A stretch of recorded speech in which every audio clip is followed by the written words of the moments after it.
Hi, I'm Rebecca. In this class, you'll learn the easiest way to talk about the future in English, and that is by using the word will. When we use the word will, we are in fact using the future simple tense. This class is part of a series created by engVid to help you master all of the English verb tenses step by step so you can communicate more fluently in English. So when we talk about the future, what do we mean? We're talking about anything that happens after now.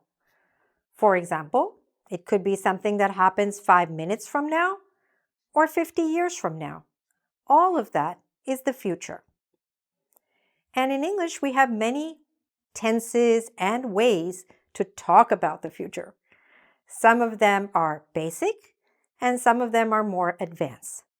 So let's start by looking at some basic ways to talk about the future in English. All right, so 3 basic ways are by using the phrase going to, by using the present continuous for the future, or by using will, which is what our class today is going to be focusing on. So how can we think about this? Let's look up here first. If you're talking about some formal situation, something more official and formal in business, in academics, or even in a social situation with someone you don't know very well, for example. If it's formal, it's very easy. Then all you do is you use will to talk about the future. Okay? That's it.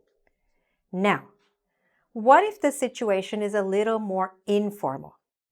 Either when you're speaking or when you're writing. Same thing here. In speaking and writing, if it was formal, we're going to use will. But if it's an informal situation, maybe it's more casual, it's more friendly, it's with people that you know, then you have to consider 2 points. Is the thing you're talking about, the action, is it something that is planned in advance? Or is it something unplanned and happening at the moment of speaking? Let me explain. So if it's planned, then we would use this phrase, going to, or we would use present continuous. For example, we might say, I'm going to meet John tomorrow, because you have a plan to do that. You may have an appointment to do that. Or you could say, I'm meeting John tomorrow. Same thing, okay? Same thing. It's planned in advance.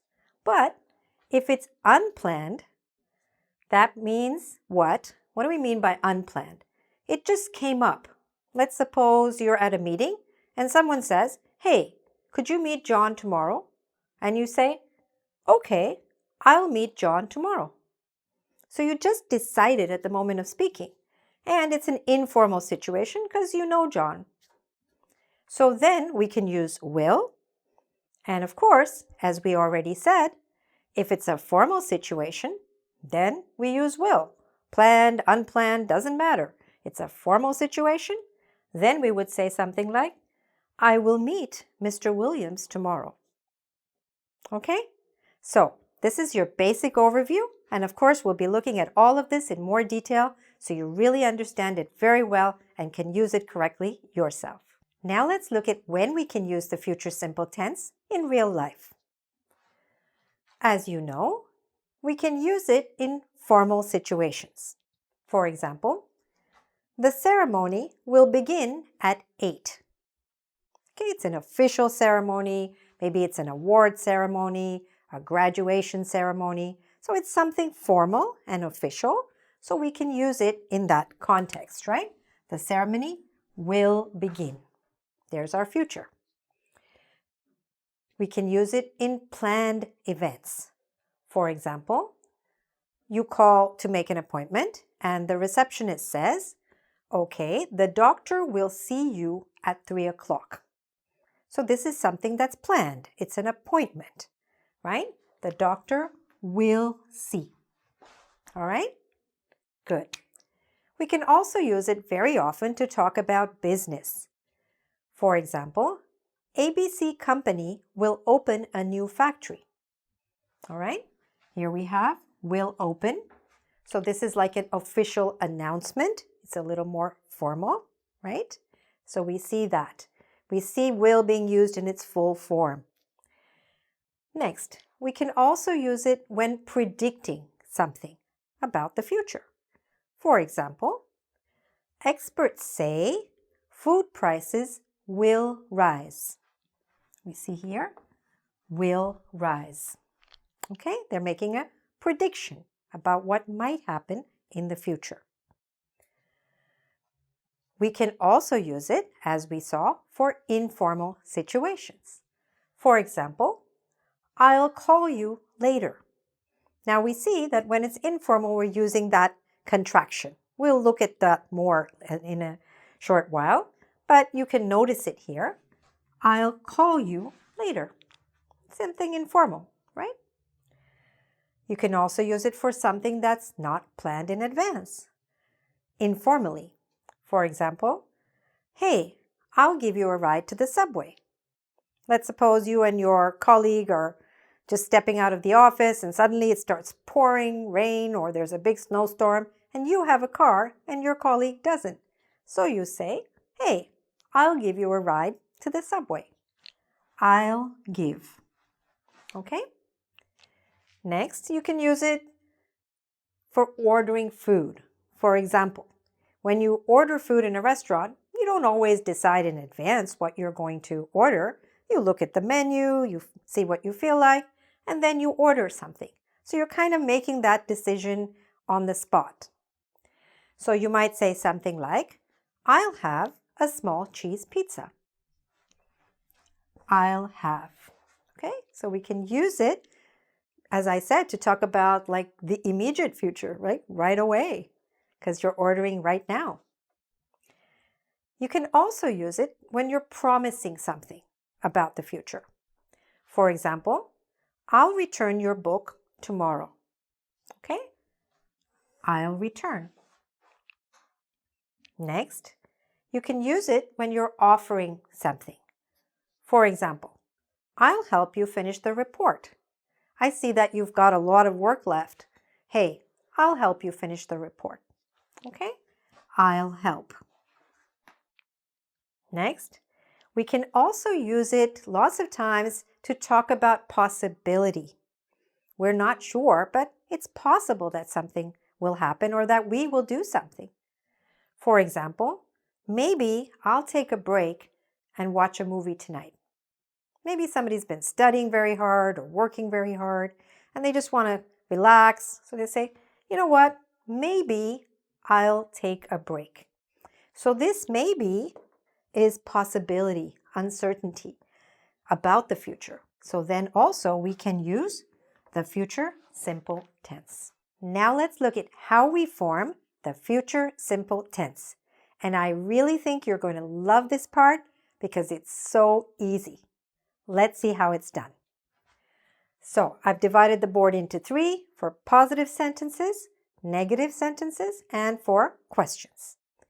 So the basic structure that you're going to follow for a positive sentence is that you take the subject, which is I, you, we, they, he, she, it, etc., plus will, plus the verb in its base form.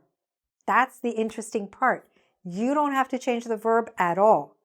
In many languages, in the future tense, you have to change the entire verb, sometimes for every different subject. But in English, no, you don't. This is one of those times when English is actually easier than many other languages. So let's see how to do it. So in a positive sentence, we would say, I will work. All right, this is our base form of the verb. And all we're doing is we're taking the subject, we're using will before it, and the verb doesn't change. You say it after me. I will work. You will work. We will work. They will work. He will work. she will work, and it will work. Okay? That's basically it. Now, what happens when we make it negative? It's very simple. We're just adding the word not. Okay? I will not work. He will not work. They will not work tomorrow. Okay? Like that. Very simple. Then, to make a question, we have to change the order. So we say, will I work tomorrow? I don't know. Will you work? Will we work? Will they work? Will he work? Will she work? Will it work tomorrow? Okay? So that's the question. You're just changing the order, but there are no other special changes. That's basically it. It's really as straightforward and simple as you could wish. Now, here are some other points to keep in mind when we're using this tense. Very often, we can use some expressions before this. You don't have to, but you can. For example, you could say, I think they will work tomorrow. Or, I believe he'll work tomorrow. I suppose she'll work tomorrow. Or, I imagine we will work tomorrow. I don't know. I don't think it's a holiday. I imagine that we will work tomorrow. Like that, okay? Or you could also make it negative. For example, I don't think they will work tomorrow because it's a holiday. Okay? So you can do that. I don't think, I don't believe, and so on. But again, do you have to use this? No, you don't have to. You could just use these, and that's fine. Now, one other point. Instead of will not work, you're going to see that we can also use some contractions.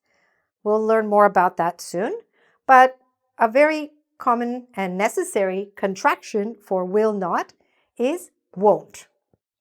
So instead of saying, I will not work, especially if it's informal, right? Then we just say, I won't work. All right? He won't work tomorrow. She won't work. We'll look at that again very soon. And before questions, sometimes we add question words. For example, we could say, where will they work? When will they work? How long will they work? Right? So if you do that, then just put that word here. Like, where will he work? Okay? That's it. All right? Now, one other question that I get very often when we start learning will is, what about shall? I've heard that we can say shall sometimes instead of will. Well, it's like this. Usually in sentences, okay, positive or negative, in North America, we really don't use shall in the sentence instead of will. We do not usually say, I shall go there, because it sounds very formal and very official and just a little bit old-fashioned, a little bit like Shakespeare, which is wonderful, but it's not really used. So I would not encourage you to use it in sentences or in negative sentences.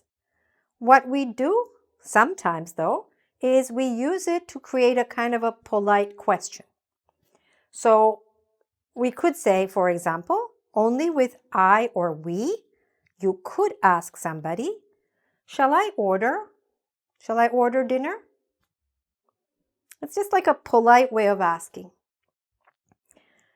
about something in the future. Or, shall I bring some dessert when I come to your house? Or, shall we dance? Or, shall we begin? Like, shall we begin the lesson? That's fine. We do use it in questions like this, very polite questions, but really not anywhere else. And that's basically how it works. Remember that you can also do the same thing with irregular verbs, okay? It doesn't matter because the verb isn't going to change, right? So you could say, I will go. Like, go is an irregular verb. but you don't need to change it at all. Just keep the base form of the verb. I will go, I won't go, will they go, same thing, all right? And that's how you form this tense. Now let's look at when and how to use contractions with the future simple tense. So first of all, when do we not use them? We do not use contractions or shortened forms when we're speaking or writing formally. For example, here, these are formal examples. Dr. Johnson will speak at the conference. It's a positive sentence, it's a formal sentence, so we do not and should not shorten it or contract it. In this example, the manager will not complete the reports. Also formal, more official. It's negative, but it doesn't matter because it's formal. So when it's formal or academic or needs to be very businesslike, then do not use contractions. So when can we use contractions? When we're speaking or writing informally. So how do we do it? So instead of saying, I will be on time, we join together the words I will, and it becomes I'll. Say it after me. I'll be on time. You'll be on time. We'll be on time. They'll be on time. He'll be on time. She'll be on time. And it'll be on time. It will. Okay? It will be on time. So all of these are contractions for the subject plus will, shortened and contracted. Now, we can do the same thing with the negative form. Instead of saying, I will not, we can say what? I won't. Say it after me. I won't. I won't be on time. Oh, sorry. I won't be late. I will be on time, but I won't be late. You won't be late. We won't be late. They won't be late. He won't be late. She won't be late. And it won't be late. It's important that you pronounce this word correctly. Don't say it like the verb want. It's not want, it's won't. Say it again. Won't. I won't. He won't. All right? So make sure you're pronouncing it correctly in terms of the O, and also make sure you're saying the T sound, the T sound at the end. And of course, you could use these with all kinds of verbs. Here we use the verb be. I won't be. I will be. But we could say, I'll call you later. I'll talk to you later. I'll see you later. These are very common words and expressions that we use every day using contractions. Now let's look at how to give short answers in the future simple tense. So when do we give short answers? When someone asks a question, we don't have to repeat everything they said. We just answer in short, like this. So if someone says, will he be in Madrid tomorrow? You could say, yes, he will. Or if it's formal, you can say, no, he will not. Or informally, no, he won't. All right? So it's really easy to know how to give this short answer. If it's positive, we just take it from the question itself. Yes, he will. And if it's negative, you're still going to use the negative contraction. No, he won't. Or no, he will not. Only if it's formal. Okay? Let's look at another example. Will the flight arrive on time? So you could say what? Yes, it will, or no, it won't. Now, what's important to notice here is that when it's positive, we cannot use any contraction. And the same here in any example. Whenever it's a positive answer, then no contraction. If it's a negative answer, yes, you can contract it. You can shorten it. Okay? Let's look at the last example. Will you invite a lot of people to your party? So you could say, yes, I will, or no, I won't. Again, no contraction is possible for the positive answer. And look, for most of these, you can also take the subject from the question itself, right? Will he be? Yes, he will. Will the flight arrive? Yes, it will. The only time you need to change the subject is if they ask about you, because you can't say yes, you. They're asking about you. So they say, will you invite a lot of people? And you say, yes, I will, or no, I won't. Now, let's practice what you've learned.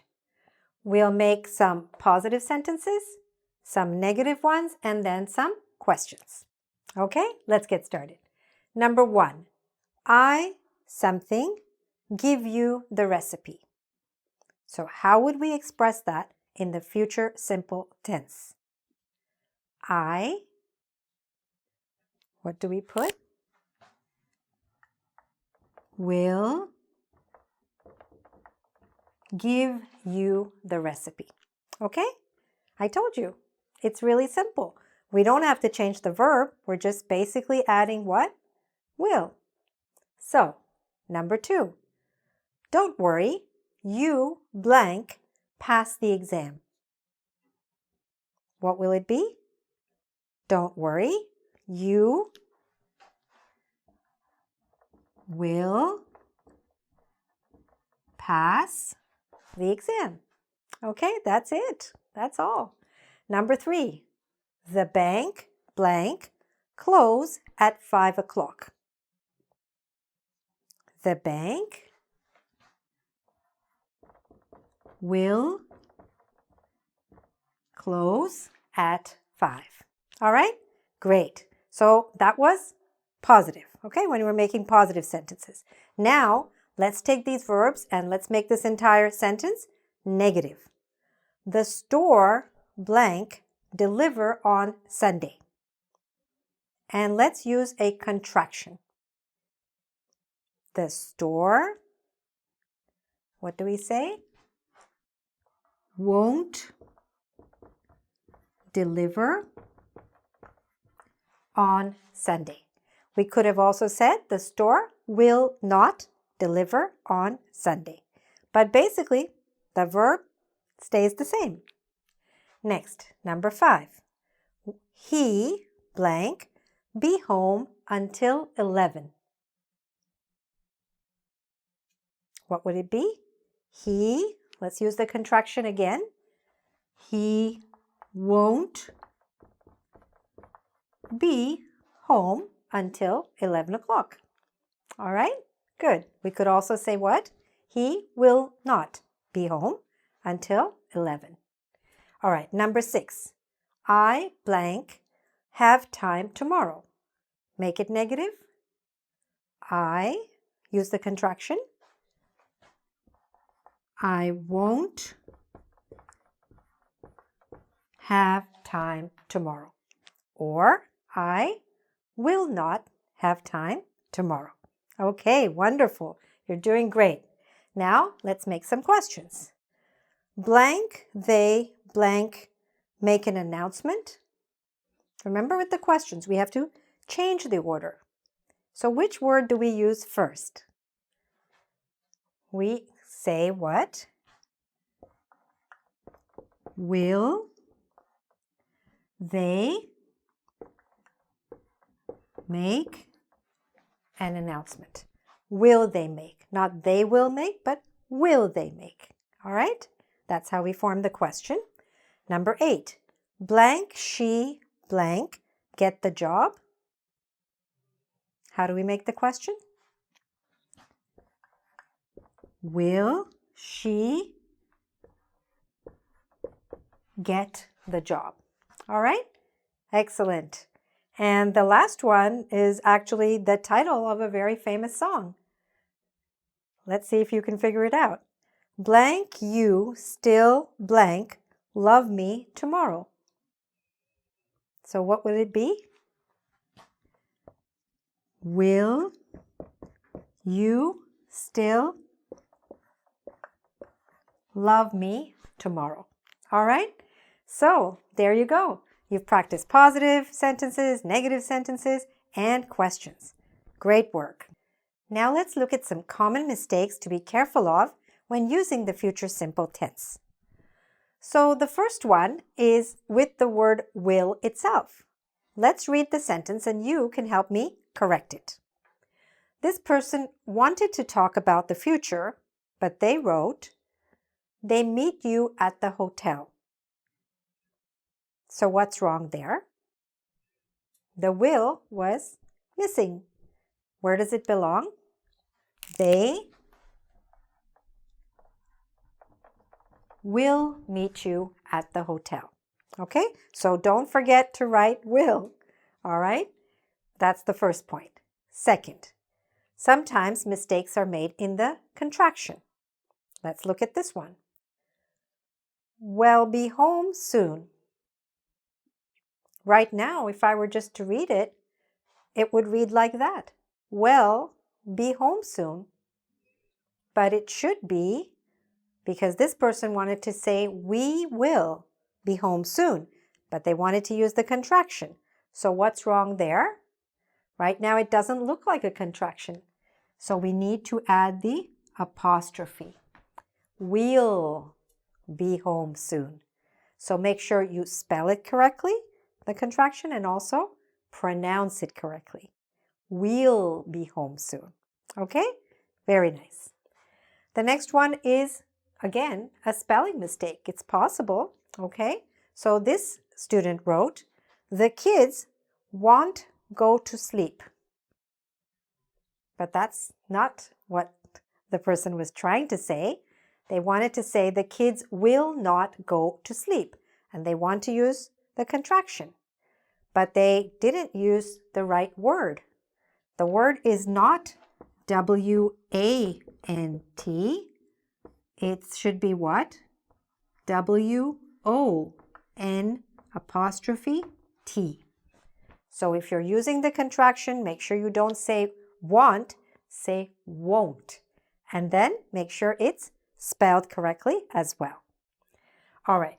Now here's another point. We didn't cover this point before, but it's really important and you'll get it. It's not hard to understand. It's also a common mistake because in many languages, it is possible to write like this. But in English, it's not possible to do this. So here we are talking about conditional sentences. Type 1 conditional sentences. Okay, if you're looking it up in a grammar book, you can check some more. So what happens in these kind of sentences, we are talking about real possible situations in the future. All right? And the sentence often has two parts. Let's read it first with the mistake. If I will visit Greece, I will call you. Now, in many languages, both parts of these sentences, both clauses, can be in the future tense. The if clause plus the main clause. But in English, no, I'm sorry, we can't do that. So in the if clause, the if part of the sentence, we cannot use will. We have to use just present simple. So the correct version of this sentence would be, if I visit Greece, I will call you. Okay? Now, what am I saying? I'm saying you have to change the if part of the sentence. Not the first part of the sentence or the second part of the sentence, just wherever the if clause is. For example, if I switch this sentence around, I could say, I will call you if I will visit Greece. That's also wrong. This time the sentence started with the main clause, I will call you. That's fine. But in the if clause, the if part of the sentence, again, we cannot use that will. We cannot use future in the if part of the sentence or the conditional part of the sentence. All right? So remember that, because it's quite possible that in your language it is completely correct to do it the way it was on the board, but in English it's not. Now, what's also important to remember, that it's not only with the word if, it's any kind of word that creates a condition. For example, when I visit Greece, I will call you. As soon as I visit Greece, I will call you. All of these are conditional words. Or before I visit Greece, I will call you. Or after I visit Greece, I will call you. Okay? And again, remember, the order doesn't matter. What matters is if it is a conditional sentence. All right? So these are some of the most common mistakes, and be careful of them when you are speaking and writing with that future simple tense. To review, you know the future simple tense when you know when to use it and how to use it, all of which you have been learning during this class. So by now, you should be able to make what? A positive sentence, a negative sentence, a question, easily and comfortably in English. Let's look at the last example. Let's say someone has gone to the supermarket and then you say, he will return soon, our positive sentence. Or, he will not return soon, he has a lot of shopping to do. Or, we can contract that and say, he won't return soon. Or we can make a question. Will he return soon? Or, when will he return? What time will he return? When you can form these kind of sentences and questions easily and comfortably, you've got it. Okay? So, remember, if you feel comfortable with this and you feel you've understood everything, then that's fine. If you need a little more practice, go back, watch the lesson. Again, pay attention to any parts that you need to review. And also, try to make some sentences about your life, about what's going on around you. What will you do tomorrow? Okay? Write about that, talk about it, use it to describe things happening around you. When you're ready, you can go on to the next tense in this series, which is actually also about the future. Remember, I told you we can also use going to and the present continuous for the future? That's the next class in this series. How to use the future for informal communication. All right? And if you'd like a little more practice on this one, the future simple with will, you can go to engVid to do a quiz there. All right? So, thanks very much for watching and all the best with your English.